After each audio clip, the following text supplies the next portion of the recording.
So, posting on Etsy. Besides your photography, which we've sort of already touched on, I think the biggest thing is increasing your visibility. And the way you do that is through really boring keyword research. And it's not fun. I've done a fair amount of it, and initially I really resisted it. One of the best ways to increase your visibility on Etsy is in your product title. And for probably the first 2.5 years, I had our product title the exact same way it appears on our website. So for example, we have a slip that's called our bell slip. That's how it's called on the website, and that's how I had it on Etsy. Well, the problem is nobody types in the words bell slip, so we weren't getting a lot of traffic. And eventually I broke down because ultimately I want to sell more petticoat slips. And I added keywords like A-line petticoat, petticoat slip, ball gown slip, slip with hoop, crinoline, and a whole slew of them, basically as many as you can shove in there. And our sales went up. So definitely keyword research is a huge thing that you can do for your business. There is a girl on Etsy, her shop name, that's all one word, is Gypsy Fox Co. She's amazing. I paid her $15 to do my keyword research for 2 products, and then I just mimicked what she did. And that is the best return on investment I've ever had doing this. She's amazing, she's really sweet, has a great turnaround time. If you can't find her on Etsy and you want to, feel free to email me. Another great resource is Google AdWords. Let's say that you sell midi skirts like Madison does. You can open a Google AdWords account and type in those words, and without spending a dime, they will auto-populate related search terms. And I would encourage you to do this maybe once every 6 months.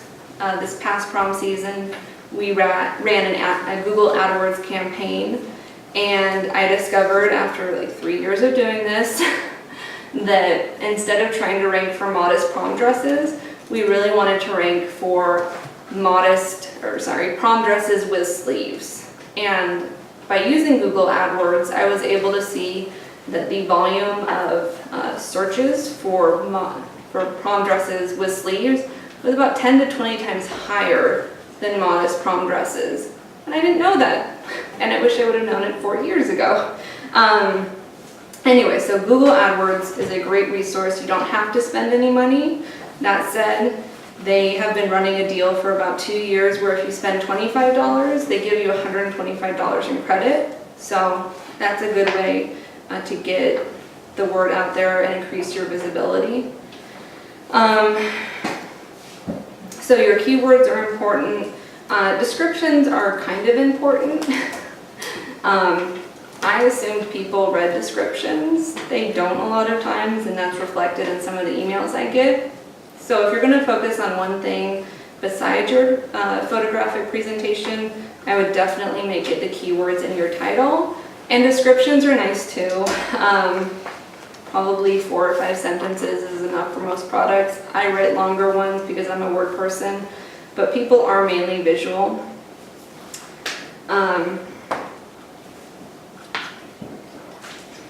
The other important aspect to posting on Etsy is determining your price point.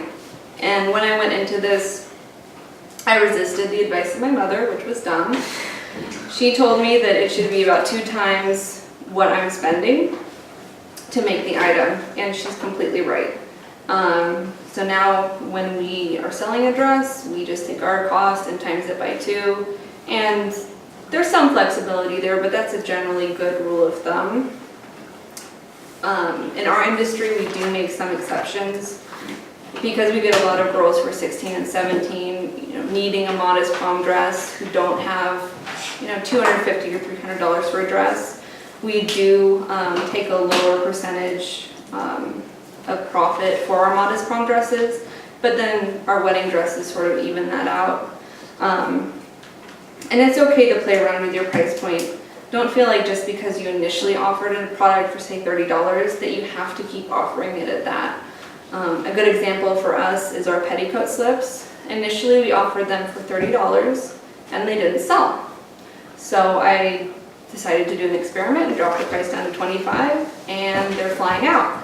And I thought, wow, they're flying out, that's great. Let me bump it up. They don't move at $29 or $28. People like $25, that's what they'll buy them for, and so that's what we sell them for. But price point is definitely something that I think is trial and error. There are algorithms and people who sell consulting for that kind of thing. I would rather just experiment and see how it goes, but ultimately that's up to you.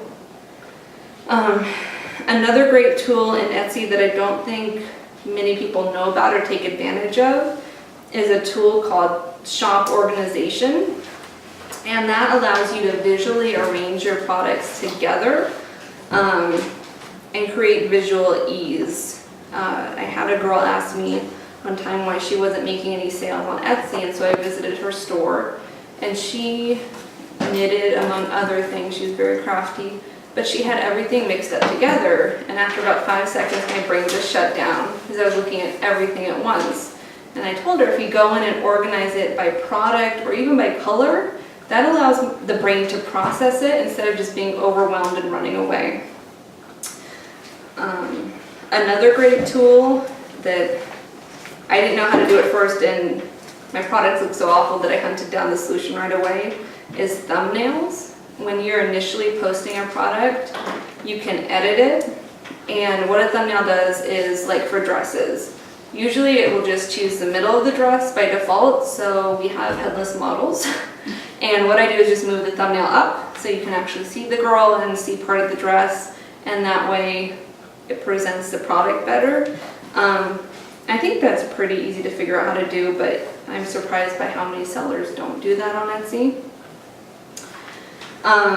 Another great way to increase your visibility, because Etsy and making money, I think it's all about people being able to see your products.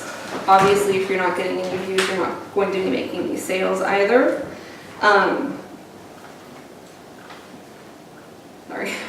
So one of the great things I've done on Etsy has been to use their promoted listings.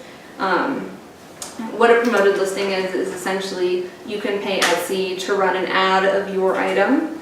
There's a cap of $10 a day, so you don't have to worry about huge companies outspending you every single day. And if you're interested in more strategies on how to work their ads, feel free to email me. There are ways to lower your bid. So essentially, your ad will get more views but won't have as high a placement. It sounds complicated. It's easy if you're sitting at your computer. But visibility is what is going to drive your sales and ultimately make your business successful. One of the things that really helped us is, by dumb luck, we ended up on page 1 for the search term sequin dresses or sequin dress. And I don't really know how that happened, but it happened pretty much right away. And what caused me to notice that was I saw that about half of our traffic was being driven by one item. So I tried to figure out why, and there we were on page 1. So having an item on page 1, especially one that appeals to a wider demographic, so it wasn't a modest sequin dress, it was just sequin dress, will really bring people into your shop who might not be searching for a modest formal, in my case. So that's a way to broaden your appeal and your visibility. The number one trick that I just learned like a month ago, and I kind of feel a little bit dumb for not knowing all along, was if you manually renew your item, it tells the Etsy search engine that it's sold, even though it hasn't. It costs 20 cents, but it will drive you much higher in search results, which is great for business. So I manually renew our top-rated modest wedding dress. I try to every day, I'm not great about it. And that takes us from page 2 or 3, if I'm good about it, to place 4 or 5. I know for Google, statistically the first 3 listings for a search term are the ones that get about 90% of sales. I assume it's something like that for Etsy. So for our wedding dresses, we do that. For sequin dress, I try to be good about renewing that one dress that's really popular. Ironically, it hasn't actually sold as much as some of our other sequin dresses, but for some reason that's the one Etsy likes, so we essentially tell the Etsy algorithm what it wants to hear. And one of the interesting things about Etsy's algorithm is that it doesn't allow shops to rank highly for a search term for more than one product. So for our petticoat slips, we have an A-line, sort of ball gown silhouette, we have a fit and flare, and then we have a T-length petticoat.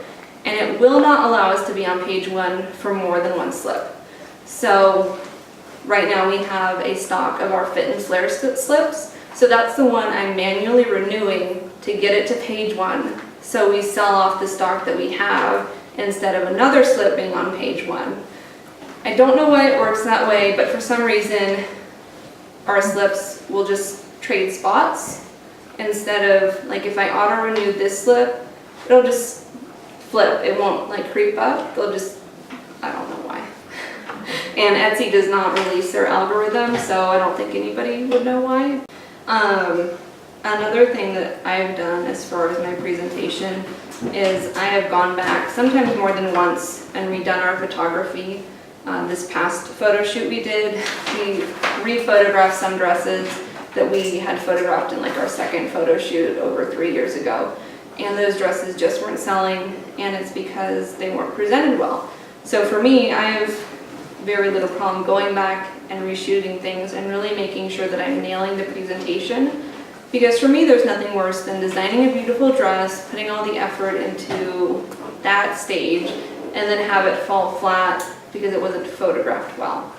So that's something I'd encourage you to do is, keep pushing yourself. Don't be afraid to look back and say, oh my gosh, I did that, and take everything you've learned and put it into your product going forward.